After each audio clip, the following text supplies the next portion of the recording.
పేరు భాషబైన సమ్మయ్య, మాది సోమారం, తొర్రూరు మండల్, మహబూబాద్ జిల్లా. 1 ఎకరం పొలం నాటేయడానికి అయిన ఖర్చు ఫస్ట్ దమ్ము చేసినాము. ట్రాక్టర్ కిరాయిలు మొత్తం కలుపుకుంటే 2,000-3,000 దాకా ట్రాక్టర్ కిరాయిలు అయినాయి. ఫస్ట్ డిఏపి మంది వేసినాం, 1 బస్తా, 1/2 బస్తా పొటాష్, 1/2 బస్తా యూరియా. 10 మంది నాటు కూలీలు, 1 గొర్రు నాటు అయిపోయిందండి. కలుపు మంది వేసాం. మళ్ళీ తర్వాత అయిపోయినాక కలుపు కూళ్ళు, అదొక 10 మంది కలుపు కూళ్ళు. తర్వాత మళ్ళీ సెకండ్ డోసు యూరియా 2 బస్తాల, 1 బస్తా డిఏ 2020, 1 బస్తా యూరియా అయిపోయినాక కలుపు తీయడానికి ఒక 10 మంది పెట్టారండి.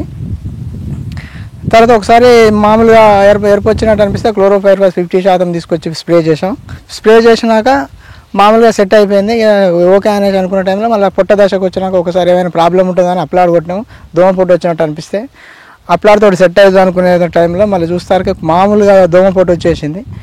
వస్తే టోకెన్ కొట్టామండి. టోకెన్ కొట్టాక చూస్తే సరే సెట్ అయింది అనుకున్నాం. లాస్ట్కి వచ్చి చూస్తే వర్షాల ప్రభావం ఎక్కువై వర్షాల ప్రభావంతో ఆ మందులు పనిచేయక ఏమైందంటే లాస్ట్కి వచ్చేసరికి కింద పడిపోయి రోగం వచ్చి మొత్తం పొలం నాశనం అయిపోయిందండి. ఇది పరిస్థితి. ఇది అప్పటి ఫస్ట్ నుంచి లాస్ట్కి వచ్చేసరికి ఒక 25,000-30,000 దాకా వస్తుంది ఖర్చు.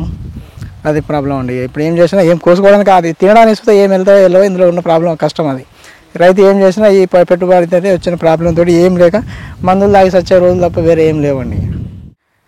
అటు 2 సంవత్సరాల కంచి అలా చూస్తూ పోతూ ఉంటే 1 సంవత్సరం వీళ్ళు ప్రకృతి వ్యవసాయం తీసుకొచ్చారు. అశోకంలో మదారు వీళ్ళు పట్టుకొచ్చి ఇక్కడ చేస్తుంటే చూసాం పక్కన వేస్తే. అది చూసినాక మేము ఒక 10 గుంటలు పెడితే ఎట్లుంటుంది అనే ఆలోచనతో నిర్ణయం తీసుకొని వాళ్ళని అడిగామండి. వేస్తామంటే మాకు ఆవుమూత్రం గిట్ల ఇస్తామన్నారు. దాన్ని బట్టి 10 గుంటలు పెట్టామండి. పెడితే ఏముంది, దుక్కి దున్నుకోవడానికి ట్రాక్టర్తో మామూలుగా సేమ్ దాని లెక్కన అయిపోయింది. దీంట్లో వచ్చిన ఖర్చు ఎంత అంటే నాటేయడానికి ఒక 5-6 మంది కూలీలు పెట్టారు.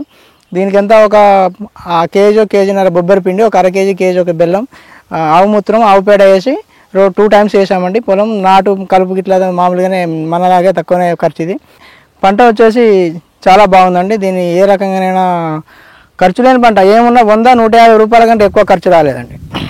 వచ్చేసి చేసిన వ్యవసాయం కంటే అందులో వచ్చి 30-35 వేలు ఖర్చు పెట్టింది అనుకుని 100-150 రూపాయలతో అయ్యే ఖర్చుకి దాంతో చూస్తే 99% పక్కా అనిపించిందండి ఇందులో. ఇది అందుకోసమనే మందులు వాడే వ్యవసాయం కంటే ప్రకృతి ఆవుమూత్రంతో వచ్చే పంటలో ఉన్న గొప్పతనం ఇదండి. దీనికి మంచి అది ఉన్నది. ఏ రైతైనా ఇది చేసుకుంటే లాభసాటిగా ఎంత నష్టాలలో ఉన్న రైతైనా లాభంగా బతకడానికి పక్కా పనిచేసేదంటే ప్రకృతి సేద్యం అండి.